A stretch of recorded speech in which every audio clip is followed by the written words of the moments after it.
Não é perdão de dívida. É um aplicativo beta que faz você pagar $0 por sua dívida estudantil. Este é o Visão Libertária, sua fonte de informações descentralizadas e distribuídas.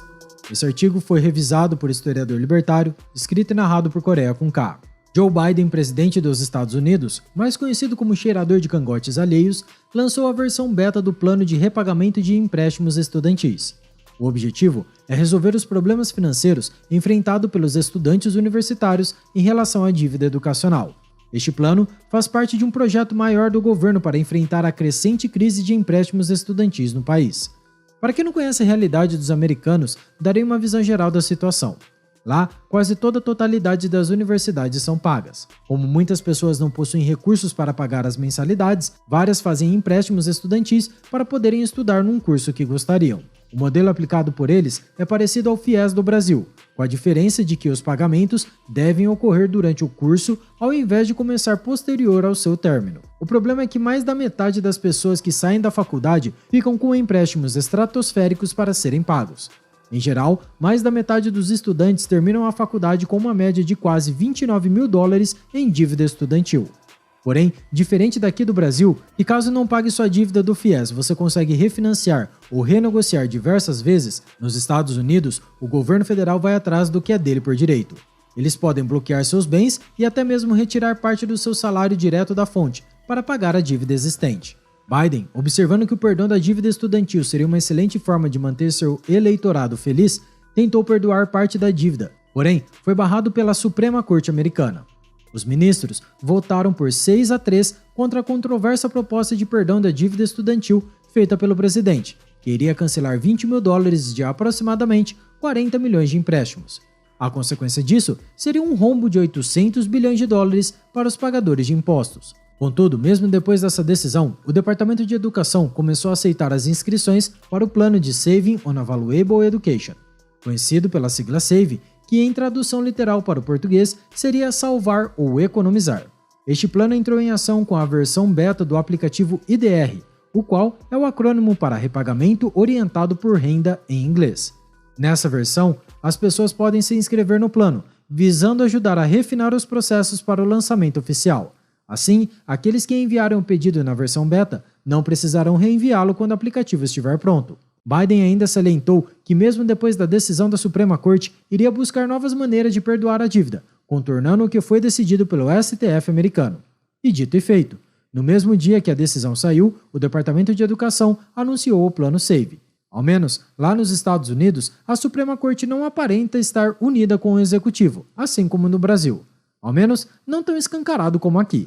O Departamento de Educação atualmente está oferecendo 4 planos de repagamento da dívida. O PAYE, no qual você paga conforme o quanto ganha, o REPAYE, que é o semelhante ao primeiro com tudo revisado, o IBR, no qual é baseado apenas na sua renda, e o ICR, baseado na sua renda contingente. O SAVE quer substituir o REPAYE, o mais utilizado dos 4 planos existentes, e o referido departamento quer acabar ou limitar os demais. Portanto, aqueles que se candidatarem ao REPAYE estão automaticamente transferidos para o SAVE. O que muda nesse sistema é que os estudantes farão o pagamento de apenas 5% de sua renda discricionária, ao invés dos 10% anteriores. O governo acredita que isso economizaria cerca de $1.000 por ano para cada estudante. Além disso, o perdão do empréstimo estará disponível para aqueles que tiverem saldo abaixo de $12 mil ou menos de 10 anos de amortização, diferente dos 20 anos da proposta anterior. Isso iria gerar nada menos que quase $140 bilhões em custos para o Departamento de Educação americano ao longo de uma década. Porém, esses são dados do governo do vovô caduco. O Escritório de Orçamento do Congresso, algo próximo à nossa Comissão Mista de Planos, Orçamentos Públicos e Fiscalização, disse que o rombo chegaria a $230 bilhões. Já a Fundação para a Responsabilidade Governamental Americana calcula um valor maior do que 470 bilhões, valor quase 4 vezes maior do que o esperado pelo governo. O advogado da Pacific Legal Foundation, organização jurídica americana sem fins lucrativos de interesse público, disse em entrevista que o plano SAVE é o mesmo que o cancelamento da dívida. De acordo com ele, apesar de o governo Biden dizer que não está perdoando nenhuma dívida, mas apenas mudando as condições de pagamento do valor a ser amortizado, se observarmos o contrato, podemos ver que boa parte dos devedores irão pagar mensalmente o valor de $0. e depois de um certo número de pagamentos, eles irão perdoar os empréstimos.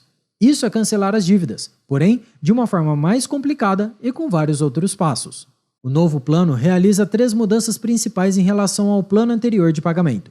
Primeiro, aumenta a isenção de renda dos 150% acima da linha da pobreza para 255%. Portanto, qualquer pessoa que ganhe menos que $32.800 anuais não precisará pagar nada. O segundo é referente aos juros não pagos pelo empréstimo. No REPAY, o governo cobria metade, enquanto a outra parte continuava sendo acumulada com o passar do tempo. No plano SAVE, o acúmulo de juros não acontece, caso os mutuários cumpram os pagamentos mensais obrigatórios, ou seja, o governo cobre totalmente os juros. Por exemplo, se o valor com os juros acumulados forem de $50 e o pagamento mensal obrigatório de $30 for pago, os 20 restantes não serão cobrados. E o último é sobre a renda do cônjuge em caso do tomador ser casado, e caso a declaração do imposto de renda for separada, a renda do outro será excluída da conta. No REPAY, a renda analisada era do casal e não do indivíduo tomador. O governo do Biden criou essas novas regras alguns meses antes do reinício do pagamento das dívidas estudantis, que foram pausadas em março de 2022 no governo do ex-presidente Donald Trump. A pausa foi prorrogada 8 vezes desde então. O Congresso aprovou uma lei pouco tempo atrás que impedia qualquer outra prorrogação. Sendo assim, a extensão da pausa terminaria em agosto, e os juros da dívida começariam a acumular em setembro, sendo que os tomadores precisariam começar a pagar já em outubro deste ano. Isso tudo só mostra como o governo cria incentivos perversos para toda a sociedade. Afinal, quem se reteve para conseguir poupar dinheiro para pagar os custos da dívida estudantil não receberá nada por suas ações corretas. Por outro lado, aqueles que não tinham dinheiro e se endividaram para ter o mesmo diploma terão perdão da sua dívida. Portanto, por qual motivo alguém iria deixar de gastar para pagar uma dívida, sendo que ela poderia ser perdoada?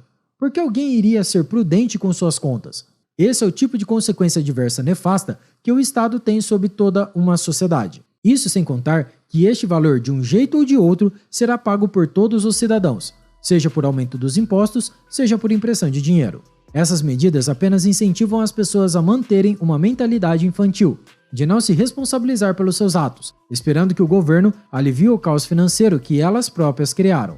E não podemos deixar de destacar que todos esses alívios e programas também aumentam as mensalidades das entidades educacionais. Afinal, elas sabem que as pessoas podem pedir empréstimos para o governo e ele irá fornecer.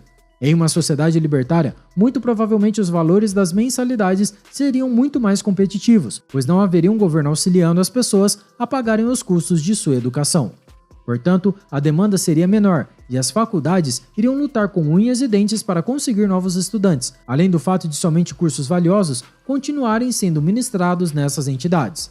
Isso evitaria que teses ridículas como fazer banheirão, as dinâmicas das interações homoeréticas na Estação da Lapa e adjacências e mulheres perigosas, uma análise da categoria piriguete, fossem financiadas com dinheiro público. Enfim, apesar dessa notícia ser lá no país das oportunidades, é bem provável que ela seja replicada em nosso FIES, aqui no país do faz de contas. Até porque, se tem uma coisa que os governos fazem bem e com primazia, é copiar ideias ruins. Obrigado por sua audiência. Se você gostou desse vídeo, clique no ícone de curtir abaixo e compartilhe em sua rede social. Caso deseje ser notificado de outros vídeos, inscreva-se no canal e depois clique no ícone da campainha. Escreva artigos, você também acesse visãolibertaria.com. Até a próxima e tchau, obrigado.